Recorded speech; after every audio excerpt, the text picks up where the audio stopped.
હવે વેપારીઓનો GST data પણ સુરક્ષિત નથી રહ્યો। જી હા, ધંધાની સ્પર્ધામાં આગળ રહેવા જીએસટી ડેટાના વેચાણનો વેપલો ચાલી રહ્યો છે। જીએસટી ડેટા ઓનલાઈન વેચવાનું દેશવ્યાપી રેકેટ ચાલી રહ્યું છે।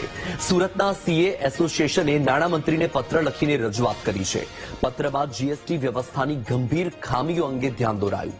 દિલ્હી, ગાઝિયાબાદ અને નોઈડાથી સંચાલિત થઈ રહી છે ડેટા સોલ્યુશન ગેંગ। 8,000 થી 10,000 સુધીના રેટમાં ડેટા વેચાતો હોવાનો આરોપ લાગ્યો છે। 3 મહિનાના ડેટા 15,000માં તો 6 મહિનાના ડેટા 26,000માં વેચાતો હોવાનો આરોપ લાગ્યો છે। ખરીદ વેચાણ ઈ-વે બિલના ડેટાના સોદા થાય છે।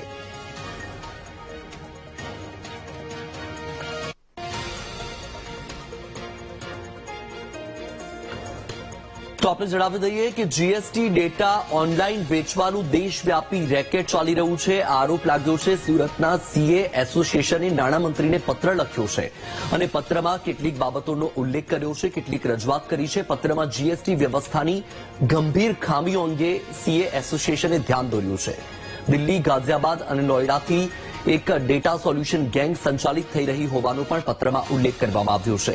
આ સાથે જ 8,000 થી 10,000 સુધીના રેટમાં ડેટા વેચાતો હોવાનો આરોપ લગાવ્યો છે। 3 મહિનાના ડેટાની કિંમત 15,000 રૂપિયા તો 6 મહિનાના ડેટાની 26,000 રૂપિયા કિંમત હોવાનો પણ આરોપ લગાવ્યો છે। ખરીદ વેચાણ ઈ-વે બિલના ડેટાના સોદા થતા હોવાનો આ પત્રમાં ઉલ્લેખ કર્યો છે।